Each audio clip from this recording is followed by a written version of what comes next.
कोकणातील प्रत्येक अपडेट जाणून घेण्यासाठी आजच माझे कोकणच्या सोशल मीडिया प्लॅटफॉर्मला लाईक, फॉलो आणि सबस्क्राईब करा।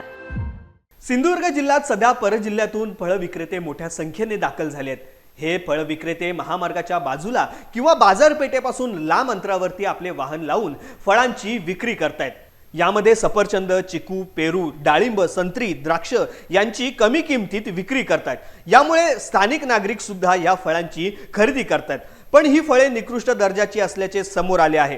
कुडाळ शहरापासून जवळच्या पिंगुळी गावात आज फळ विक्रीसाठी आलेल्या या परजिल्ह्यातील विक्रेत्यांचा ठाकरेंच्या शिवसेनेच्या कार्यकर्त्यांनी आणि पिंगुळीवासियांनी पर्दाफाश केलेला आहे। पिंगुळी भागात आलेल्या विक्रेता निकृष्ट दर्जाची फळे विक्री करत होता। या फळांना किडे पडून त्यावरती बुरशी सुद्धा लागलेली होती। याबाबत सेना कार्यकर्ते आणि नागरिकांनी फळ विक्रेत्यांना कुडाळ पोलीस स्टेशन येथे आणून ताब्यात दिले आहे। मी ज्यावेळी तिथे उपस्थित होतो त्यावेळी आमच्याकडे तक्रार आली। आमच्या वाडीमध्ये, नवीवाडी पिंगोळीमध्ये हे फळ विक्रेते गाडी घेऊन विक्री करत असताना काही लोकांनी फळं ती घरी नेली। 100ला 2 किलो असे विकत होते आणि त्यांची तक्रार आली की या फळांमध्ये किडे आहेत। म्हणून आम्ही त्या गाडीकडे गेलो असता आणि ती गाडीतली फळं चेक केली असता या सर्व फळांमध्ये आम्हाला किडे मिळाले।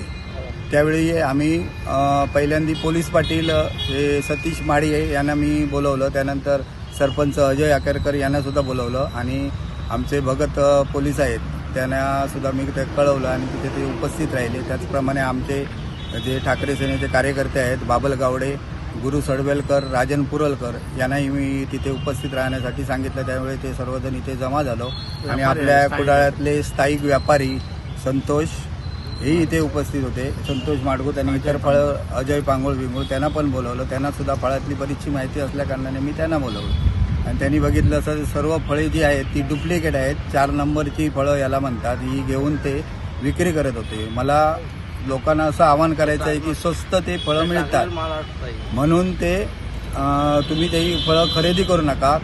जे आपले स्थायिक व्यापारी आहेत त्यांच्याकडून ती फळं खरेदी करा, जेणेकरून आपण त्यांना त्याचा जाब विचारू शकतो। ही फळं विकणार आणि आपल्या गावाला निघून जाणार आणि इथे रोगराईचं प्रमाण वाढू शकतं। आम्ही भाड्याने गाळा घेतो, 15,000 8,000 रुपये महिन्याला भाडं भरतो। हे व्यापारी बाहेरून येऊन 100ला 2 किलो असे स्पीकर लावून धंदा करतात। ठिकठिकाणी चौकात जाऊन धंदा करतात आणि लोकांचा एक दृष्टिकोन काय होतो, 100ला 2 किलो म्हणून ते तिथे जाऊन आकर्षित होऊन त्यांच्याकडे फळं घेतात। पण ऍक्च्युली ती फळं म्हणजे काय असते हे आम्हाला माहीत आहे, पण आम्ही त्यांना सांगू शकत नाही।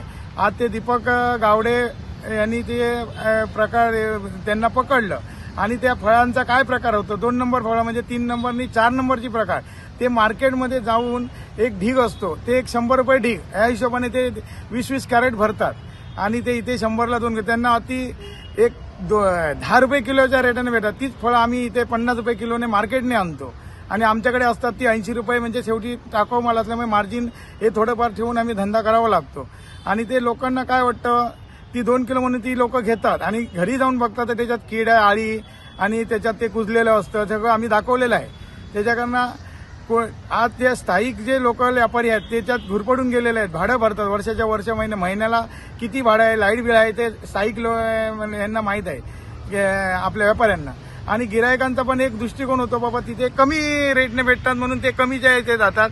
त्या ह्याच्यानंतरचा गिरायकांनी विचार करून, स्थायिक लोकांनी विचार करून कुठे जायचं आणि कुठचा माल घ्यायचा हा त्यांनी ठरवायचा आहे। आणि आम्ही सत्य हकीकत सर्व व्हिडिओ कॉल करून वगैरे शूटिंग करून दाखवलेले आहे, ते सत्य तेच आम्ही दाखवलेलं आहे।